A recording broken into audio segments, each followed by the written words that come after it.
அனைவருக்கும் வணக்கம். இந்த சம்மர் டைமில் நான் மாடி தோட்டத்தில் எந்த ஒரு இன்ஆர்கானிக் ஃபெர்டிலைசருமே நான் இது வரைக்கும் யூஸ் பண்ணலை.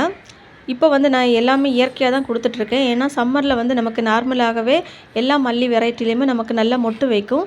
ஸோ நம்ம வந்து இன்ஆர்கானிக் இந்த டைமில் வந்து ஸ்கிப் பண்ணுறது ரொம்ப பெஸ்ட்டு. ஏன்னா ஹீட் அதிகமாக இருக்கிறனால நம்ம இந்த இன்ஆர்கானிக் கொஞ்சம் அவாய்ட் பண்ணலாம்.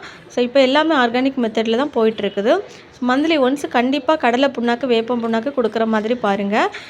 அது வந்து நம்ம ஊற வச்சும் கொடுக்கலாம், இல்லை வந்து மிக்ஸ் பண்ணி ஒரு ஸ்பூன், ஒரு பெரிய டேபிள் ஸ்பூன் அளவுக்கு நம்ம போடலாம். அதுக்கப்புறம் வந்து நம்ம வீட்டில் இயற்கையாக வர அரிசி கழுவுன தண்ணி, அந்த மாதிரி புளிச்ச மாவு நான் வந்து கடைசியாக வீடியோவில் நான் போட்டிருக்கேன்.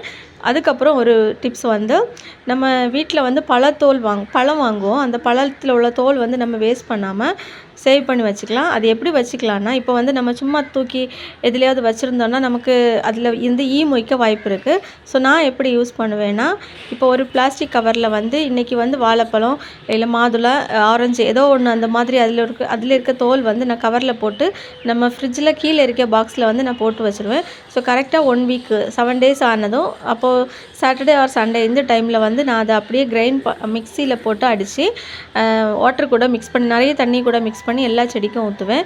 இது வந்து நல்ல ரிசல்ட் கொடுக்கக்கூடியது. செடிக்கு நல்ல தேவையான சத்து எல்லாமே இதில் இருக்குது. ஸோ நம்ம வந்து இதை வந்து யூஸ் பண்ணிக்கலாம். நிறைய பேர் வந்து இதை எப்படி சேவ் பண்ணி நான் வந்து நிறைய பேருக்கு வாட்ஸ்அப்பில் இந்த டிப்ஸு சொல்லி கொடுத்துருக்கேன். பட் வந்து எல்லாருமே கேட்குறது இதுதான். நம்ம வந்து 2-3 நாள் வைக்கும்போது ஸ்மெல் வருது, அது அழுகுன மாதிரி இருக்குது, அந்த மாதிரி மொய்க்குது அப்படின்னு எல்லாம் சொல்லியிருக்காங்க. ஸோ எல்லாருக்கும் சேர்த்து தான் நான் இந்த வீடியோவில் சொல்கிறேன். இந்த மாதிரி நீங்கள் ஃபாலோ பண்ணி பாருங்கள். மெயினாக இது வந்து நம்ம காய்கறி செடிக்கு யூஸ் பண்ணோன்னா காய் எல்லாமே ரொம்ப பெருசாக இருக்கும். அந்த டேஸ்ட்டு கூட ஒரு டிஃப்ரெண்ட்டாக இருக்கும். அப்புறம் வந்து மஞ்சள் நிறமாகுது அப்படின்னு சொல்கிறாங்க. இலையெல்லாம் ஒரு மாதிரி மஞ்சள் அடிக்குது. அதுக்கு வந்து நீங்கள் என்ன பண்ணலான்னா, இயற்கையான மெத்தட் யூஸ் பண்ணுறவங்களா இருந்தால் மீன் அமிலம் யூஸ் பண்ணுங்கள். அது வந்து அந்த இலை வந்து அந்த இலை கீழே கொட்டி திரும்ப வர்றது வந்து பச்சை கலரில் வரும். அப்படி இல்லைன்னா எப்சம் சால்ட்டு ப்ளஸ் NPK இந்த ரெண்டும் 1 கிராம் அளவில் எடுத்து இதை வந்து ஸ்ப்ரே பண்ணலாம். இதுவும் நல்ல ரிசல்ட் கொடுக்கும். ஸோ இன்ஆர்கானிக் மெத்தட் யூஸ் பண்ணுறவங்க இதை யூஸ் பண்ணிக்கலாம். ஸோ ரெண்டுமே வந்து நம்ம லீஃப் வந்து நல்லா க்ரீனிஷ் வர்றதுக்கு ரொம்ப ஹெல்ப்ஃபுல்லாக இருக்கும். ஸோ நான் எல்லாருக்கும் சொல்கிறது என்னென்னா, எவ்ரி வீக்கு கண்டிப்பாக ஏதாவது ஒரு ஃபெர்டிலைசர் கொடுங்க. அதுதான் வந்து நம்ம வந்து பூ பூக்கிறதுக்கு ரொம்ப ஹெல்ப்பாக இருக்கும்.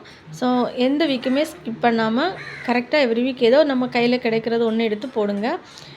அது வந்து இந்த சம்மருக்கு வந்து நம்ம ஆர்கானிக்காக போகிறது பெஸ்ட்டு. நான் எதுக்கு வந்து சொல்கிறேன்னா, ஹீட் வந்து ரொம்ப அதிகமாக இருக்குது. நம்ம செடிக்கும் வந்து அது கண்டிப்பாக ஒரு பாதிப்பாக இருக்கும். அதுக்காக இந்த டைமில் வந்து நம்ம ஆர்கானிக்காக போகிறது நல்லது. நன்றி.